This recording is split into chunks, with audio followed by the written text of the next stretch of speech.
തെരഞ്ഞെടുപ്പ് ഫലം വരുന്നതിന് മുൻപേ തന്നെ, അതായത് മുഖ്യമന്ത്രിയാകുന്നതിന് മുൻപ് വി.ഡി. സതീശൻ മംഗളൂരിൽ ആരെയോ കണ്ടിരുന്നു എന്നാണ് ഇപ്പോൾ സഖാക്കളുടെ ഒരു വർത്തമാനം. പതിവ് തെറ്റിക്കാതെ എല്ലാ മാസവും കൊല്ലൂർ മൂകാംബിക ക്ഷേത്രത്തിലേക്ക് പോകുന്ന വ്യക്തിയാണ് വി.ഡി. സതീശൻ എന്ന് നമുക്കറിയാം.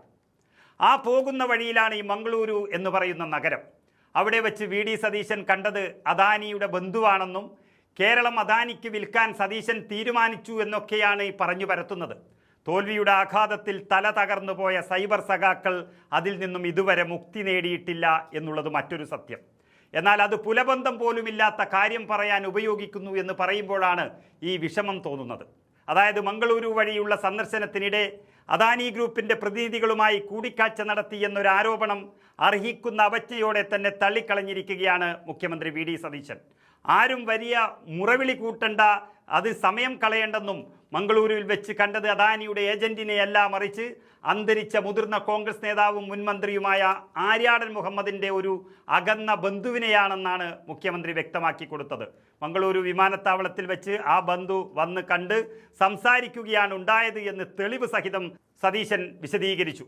കോഴിക്കോടും കാസർഗോഡും കുടുംബ ബന്ധങ്ങളുള്ള വ്യക്തിയാണ് അദ്ദേഹമെന്നും അദ്ദേഹത്തിൻ്റെ മക്കളെ വിവാഹം കഴിച്ചയച്ചിരിക്കുന്നത് കേരളത്തിലേക്കാണെന്നും സതീശൻ വ്യക്തമായി പറഞ്ഞുകൊടുത്തു. കേരളവുമായി അടുത്ത ബന്ധമുള്ള കുടുംബമാണ് എന്ന് വളരെയധികം തെളിവുകളോടെ നിരത്തി സതീശൻ. ഏതായാലും ഞാനടക്കമുള്ള കോടിക്കണക്കിന് ആളുകൾ മനസ്സിലാക്കിയിരിക്കുന്നത് ഗൗതം അദാനി എന്ന മനുഷ്യൻ ഒരു ഗുജറാത്തുകാരനും ഒരു ഹൈന്ദവ വിശ്വാസിയുമൊക്കെയാണെന്നാണ്. എന്നാൽ ആര്യാടൻ മുഹമ്മദ് മലപ്പുറം ജില്ലയിലെ നിലമ്പൂരിലെ കുറേ കാലത്തെ എം.എൽ.എയും ഒപ്പം ഒരു മുസ്ലിം മതവിശ്വാസിയുമായിരുന്നു. ഇത് ഇവിടെ മതം പറയാനല്ല ഞാൻ ഉപയോഗിക്കുന്നത്. ഈ പറയുമ്പോൾ എന്തെങ്കിലും ഒരു സാമ്യം വേണ്ടേ എന്നുള്ളത് അറിയിക്കാനാണ്. അതും തെരഞ്ഞെടുപ്പ് കഴിഞ്ഞ സമയത്ത്, തെരഞ്ഞെടുപ്പ് ഫലം ഒന്നും വരാത്തൊരു സമയത്ത് അദാനിയുടെ ആളുകളെ കണ്ടിട്ട് എന്ത് നേടാനാണെന്ന് ചോദിക്കുകയാണ് വി.ഡി. സതീശൻ. അന്ന് കേരളത്തിലെ മുഖ്യമന്ത്രി ചർച്ചയിൽ സതീശൻ അല്ലായിരുന്നു മുൻതൂക്കം. കെ.സി. വേണുഗോപാലിന് എം.എൽ.എമാരുടെ പിന്തുണ കൂടുതലുണ്ടാകും എന്ന് പറഞ്ഞുകൊണ്ടിരുന്നൊരു സമയമായിരുന്നു അത്. അങ്ങനെയെങ്കിൽ ആ അദാനിയുടെ ബന്ധു കെ.സി. വേണുഗോപാലിനെയും പോയി കാണേണ്ടതല്ലേ?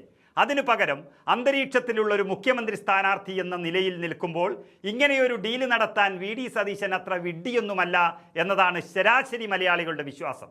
ഇത്തരം ആരോപണങ്ങൾ ഉന്നയിക്കുന്ന അവരെ പരിഹസിക്കുകയല്ലാതെ വേറെ വഴിയില്ല.